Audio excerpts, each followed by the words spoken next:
परम शांति बाबू जी, जैसे आपने लास्ट वीडियो में बताया कि इंसान अगर कर्म योग परमात्मा के साथ योग करता है तो वो परम पद को प्राप्त करता है और परमात्मा के साथ चला जाता है। लेकिन अगर वो विश्व का कल्याण करना हो, उसे पूरे विश्व को परम पद को, पूरी विश्व की आत्माओं को परम पद में प्राप्त करवाना हो उन सबको, तो उसके लिए उसको क्या कर्म करने पड़ेंगे?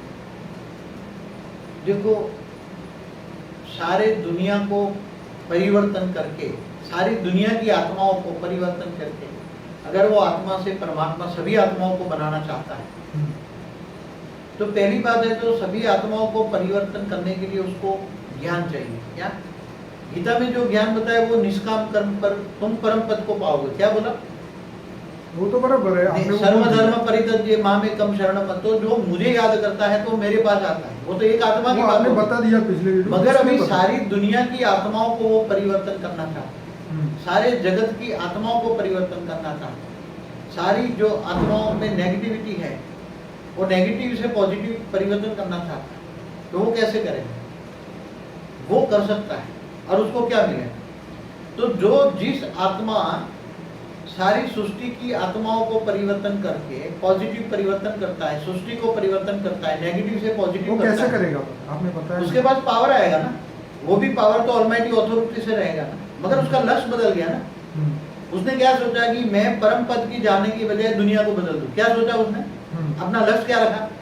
मुझे परम पद में नहीं जाना, मगर वो पावर को जो उसने ऑलमाइटी अथॉरिटी से जो पावर मिली, कर्मयोगी तो बना, ऑलमाइटी अथॉरिटी से भी जाना, माना, पावर लिया, ऑलमाइटी अथॉरिटी से जो पावर लिया, उसने अपना लक्ष्य में क्या बदला? मैं सारी दुनिया को बदल दूं, पॉजिटिवली कर दूं, नेगेटिव से पॉजिटिव कर दूं। तो उसने पावर का यूज विश्व परिवर्तन में किया, पॉजिटिव किया। तो वो विश्व का कैसे करेगा? ऊपर से पावर आएगी। वो पावर तो आएगी, लेकिन यहाँ के लोगों के कर्म कैसे बदलेंगे? जब यहाँ उनकी सोच बदले तो कुछ हो ना। लोगों की सोच बदलेंगे तो कर्म बदलेंगे, तो ही वो परम पद को प्राप्त करेंगे ना। उसके लिए उसको क्या करना चाहिए? देखो कि लोगों की सोच बदलने के लिए वायुमंडल बदलना पड़ता है। और वायुमंडल के अंदर जो नेगेटिविटी है, पहले वायुमंडल बदलो तो ही सबकी सोच बदल जाए। इसलिए वायुमंडल कैसे बदलेंगे? उसके पास परम पावर आती है, परम प्रकाश आता है, परम तत्व आता है। तो ये वायुमंडल जो तत्वों का है, जैसे वायु तत्व है तो परम वायु आएगा, परम आकाश आएगा, परम अग्नि आएगा। तो ये सारा वायुमंडल परम तत्वों से बन जाएगा और परम तत्वों की दुनिया बन जाएगी। तो ये तत्व परम तत्वों में परिवर्तन हो जाएगा उसके पास पावर आने से। तो उसका लक्ष्य है तत्वों को परम तत्वों में बदलना। नहीं, पर आप अगर ये सोचे कि वो आत्मा ये सब करे, पावर लाए, तो परमात्मा भी तो ऊपर से डायरेक्ट पावर डाल के लोगों के यहाँ पे मेंटल मतलब स्थिति जो है, जो उनकी सोच है, वो परमात्मा खुद भी बदल सकता है ना। ऐसा क्यों नहीं करता परमात्मा का जो कार्य है, यही तो परमात्मा का कार्य है। परमात्मा का क्या कार्य है? परमात्मा का कार्य है नेगेटिव को खत्म करना और पॉजिटिव को मेंटेन करना। वही कार्य कोई ना कोई मनुष्य के द्वारा कराएगा ना। तो उसी मनुष्य की सोच कौन करा रहा है? ऐसे मनुष्य की सोच कौन आएगी? मैं सारे विश्व को बदल दूं, सारे विश्व को परिवर्तन कर दूं। ऐसी सोच भी कौन कराएगा? वो परमात्मा का रूप वो ऐसी, वो परमात्मा का रूप जब धरती पर बोला ना कि धर्म लाने के टाइम पर मैं धरती पर आता हूँ, तो खुद परमात्मा जब धरती पर आता है तब यही सोच परमात्मा की ही होती है। बाकी किसी मनुष्य आत्मा की सोच नहीं होती कि मैं सारी दुनिया को बदल दूं। बाकी मनुष्य आत्मा की आत्मा तो इतनी तमोप्रधान बन चुकी है, तो वो तो अपने लिए जीने वाला जानवर ही बन गया। जैसे इतने अवतार हुए विष्णु के और शिव के, तो उन्होंने आसुरी वृत्ति का विनाश किया, राक्षसों का विनाश किया, लेकिन उनकी मनोदशा नहीं बदल पाए, उनकी स्थिति मन की जो है वो नहीं बदल पाए। क्योंकि कोई भी इंसान जो है अगर वो राक्षस बनता है या उसकी वृत्ति राक्षस बनती है, तामसिक बनती है, तो उसके पीछे उसकी खराब सोच ही उसका कारण होती है। देखो, जब बार बार भगवान के अवतार होते हैं ना, तो असुरों का विनाश और देवताओं की रक्षा के लिए होता है ना। मगर जब अति वृत्ति बहुत नेगेटिव हो जाती है, बहुत अति हो जाती है, तब भगवान विष्णु भी सूर्य में प्रवेश करके काल अग्नि पैदा करके तीनों लोग को खत्म कर देते हैं, भूलोक, भूगुरुलोक, सोलोक, क्योंकि वो अब सुधरने वाले नहीं है। इसलिए नेगेटिव आत्माओं की, जो आसुरी वृत्ति वाली आत्माएं हैं, उनकी आत्माओं को ही खत्म कर देते हैं। समझ में? इसको कल प्रलय कहते हैं। क्या करते हैं? कल्प अर्ध प्रलय, प्रलय, कल प्रलय।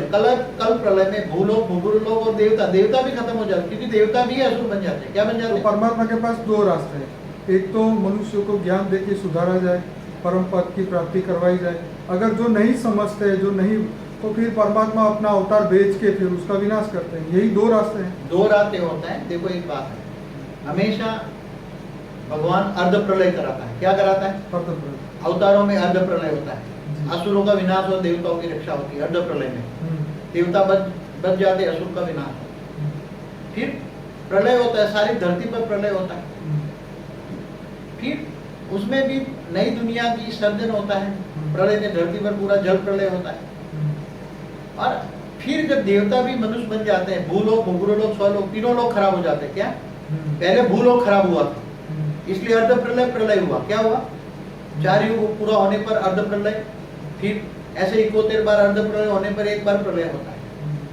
तो ये भूलोक को सुधारने के लिए होता है। मगर जब तीनों लोग खराब हो जाते हैं, तीनों लोग, देवता भी खराब हो जाते हैं, भूलोक, भूगुरुलोक, स्वलोक, तीनों लोग खराब हो जाते हैं, देवता भी खराब हो जाते हैं, तब ये कल प्रलय के अंदर विष्णु तीनों लोग को सूर्य में प्रवेश करके काल अग्नि पैदा कर तीनों लोग को जलाकर उसकी आत्माओं को खत्म करके काम खत्म कर दिया। तो उसका मतलब ये हुआ, स्वर्ग भी खत्म, नरक भी खत्म, और ये जो भूलोक है, धरती लोक स्वर्ग है, भी खत्म हो गया, देवताओं की आयु भी खत्म हो गई। ब्रह्मा के दिन में कल प्रलय होता है।